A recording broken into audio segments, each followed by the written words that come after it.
प्रिय विद्यार्थियों, आज हम BA द्वितीय वर्ष इतिहास के प्रथम प्रश्न पत्र के अंतर्गत मुगलकालीन अर्थव्यवस्था के विषय में चर्चा करेंगे। मुगलकालीन अर्थव्यवस्था के प्रमुख तत्व। यह अर्थव्यवस्था कृषि, पशुपालन एवं घरेलू उद्योगों पर आधारित थी। अर्थव्यवस्था में जटिलता उत्पन्न नहीं होने से प्रजा का जीवन सरल एवं मंथर गति से युक्त था। परंपरागत रूप से आर्यों द्वारा किया गया श्रम विभाजन अब भी समूची ग्रामीण एवं नगरीय व्यवस्था का आधार था। किसान खेती करते थे और अन्य कारीगर कृषि उपकरण तथा घरेलू उपभोग का सामान बनाते थे। नगरीय जीवन में बाजार दैनंदिनी जीवन का अंग थे, जहाँ विभिन्न प्रकार की सामग्री का क्रय विक्रय होता था। भू स्वामित्व एवं भू राजस्व के अंतर्गत भूमि का स्वामी न तो बादशाह था न किसान। माना जाता है कि सिद्धांततः भूमि का स्वामी बादशाह था, परंतु व्यावहारिक रूप से भूमि पर काश्त करने वाले जब तक भू लगाम देते रहते थे तब तक भूमि के स्वामी बने रहते थे। फिर भी कृषकों का एक वर्ग, जिसे मौरूसी कहा जाता था, वो जमीन बेचने और बंधक रखने जैसे अधिकारों का दावा रखता था। मुगल काल में भूमि को मोटे तौर पर दो श्रेणियों में विभाजित किया जाता था: खालसा भूमि और गैर खालसा भूमि, जो जागीर और साराण कही जाती थी। खालसा भूमि सीधी बादशाह के नियंत्रण में थी। माल गुजारी निश्चित करने के लिए भूमि को पोलज, परती, चाचर एवं बंजर में बांटा गया था। पोलज वह भूमि थी जिसे प्रतिवर्ष जोता जाता था। परती कुछ समय के बिना जोते ही छोड़ दी जाती थी। चाचर भूमि 3-4 साल के लिए बिना जोते छोड़ दी जाती थी। बंजर वो भूमि थी जिस पर 5 साल से अधिक समय तक कोई उपज नहीं होती थी। गैर खालसा भूमि जागीरदारों के अधिकार में थी। बादशाह का जागीरदारों के आंतरिक शासन में हस्तक्षेप नहीं थे, वे अर्ध स्वतंत्र शासक थे। भू राजस्व का निर्धारण। प्रथम 2 प्रकार की भूमियां पोलज, परती को 3 श्रेणियों में विभाजित किया जाता था: अच्छी, मध्यम और खराब। इन 3 श्रेणियों की प्रति बीघा औसत उपज को पोलज अथवा परती के प्रति बीघा की सामान्य उपज मान लिया गया था। इन दोनों की भूमि में विशेष अंतर नहीं था, क्योंकि जिस वर्ष भी परती भूमि पर खेती की जाती थी उसकी उपज पोलज के समान ही हुआ करती थी। चाचर भूमि में जब पहले साल खेती थी तब निश्चित दर अर्थात 2/5 भाग माल गुजारी के रूप में ली जाती थी और 5 साल खेती होने के पश्चात उस पर सामान्य दर से माल गुजारी वसूल की जाती थी। इसी प्रकार बंजर भूमि पर भी 5 साल के बाद पूरी दर से माल गुजारी वसूल की जाती थी। ऐसा लगता है कि भू राजस्व के साथ किसानों को चुंगियों, अनुलाभों के रूप में कुछ और भी देना पड़ता था। तलबाना और शहनामी जैसी चुंगियां जमींदारों से ली जाती थी। छोटे मनसबदार भू राजस्व संग्रहण, रैयत जमींदारी साधनों की जानकारी कर भू राजस्व आरोपित करते थे। जोर टलब जमींदारों के क्षेत्रों में चले जाते थे, जहां उन्हें रहती जमींदारों की अपेक्षा अधिक सुविधा प्राप्त होती थी। मुगलकालीन कृषि के अंतर्गत खेती प्राचीन आर्य पद्धति से बैलों के द्वारा हल चलाकर की जाती थी। खेती काम सामान्यतः हिंदुओं के हाथों में रहा। मुख्य फसलों के अंतर्गत गेहूं, बाजरा, मक्का, चावल, मटर, तिलहन, गन्ना, रुई आदि थे। फलों में आम, केला, खरबूजा, अंजीर, नींबू, खिरनी, जामुन आदि उत्पन्न किए जाते थे।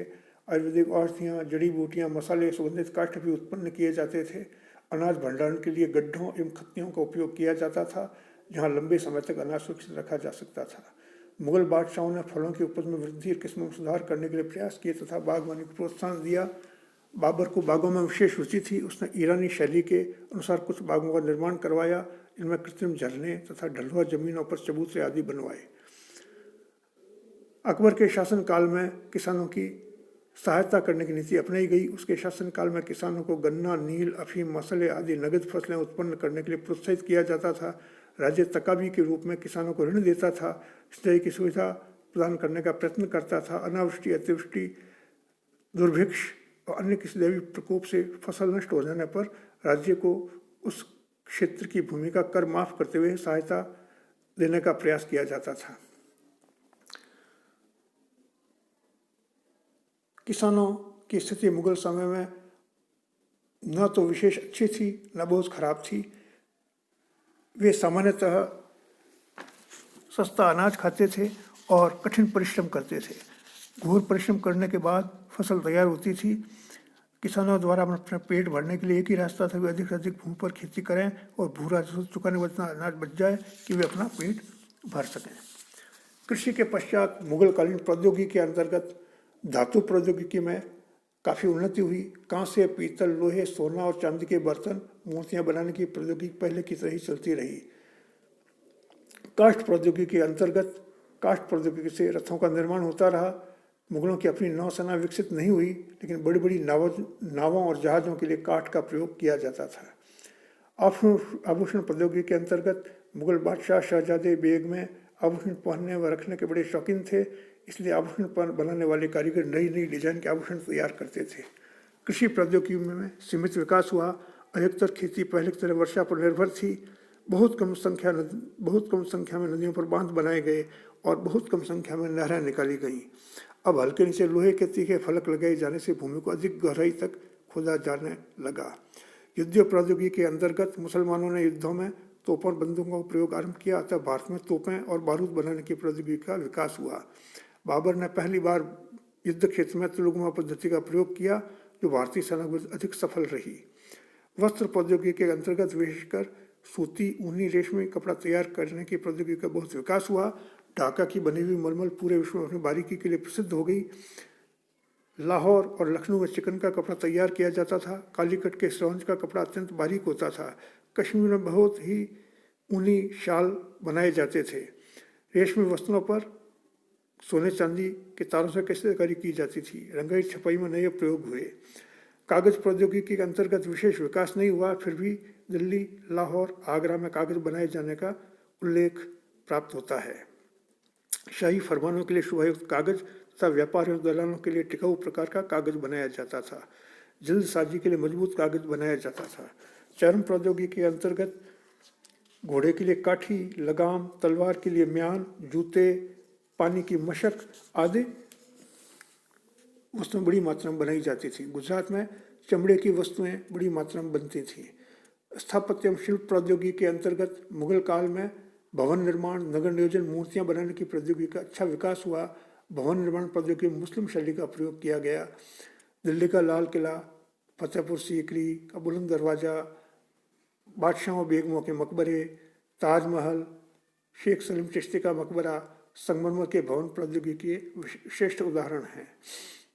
हाथी दांत के सुंदर खिलौने और कंगन बनाने की तकनीक मौर्य काल से चली आ रही थी, उसमें कुछ विकास हुआ। वनस्पति आधारित प्रौद्योगिकी के अंतर्गत सैनिकों को निरंतर लड़ने के लिए अफीम का सेवन करना पड़ता था। मुगल काल में युद्ध निरंतर चलते रहते थे, इसलिए अफीम का सेवन बहुत बढ़ गया था। इसलिए इस काल में अफीम की खेती भी बढ़ी। उसके पौधों के फूलों से रस निकालकर अफीम तैयार करने की तकनीक भी विकसित हुई। तिल तथा अंडे के बीज से तेल निकालने की तकनीक विकसित हुई।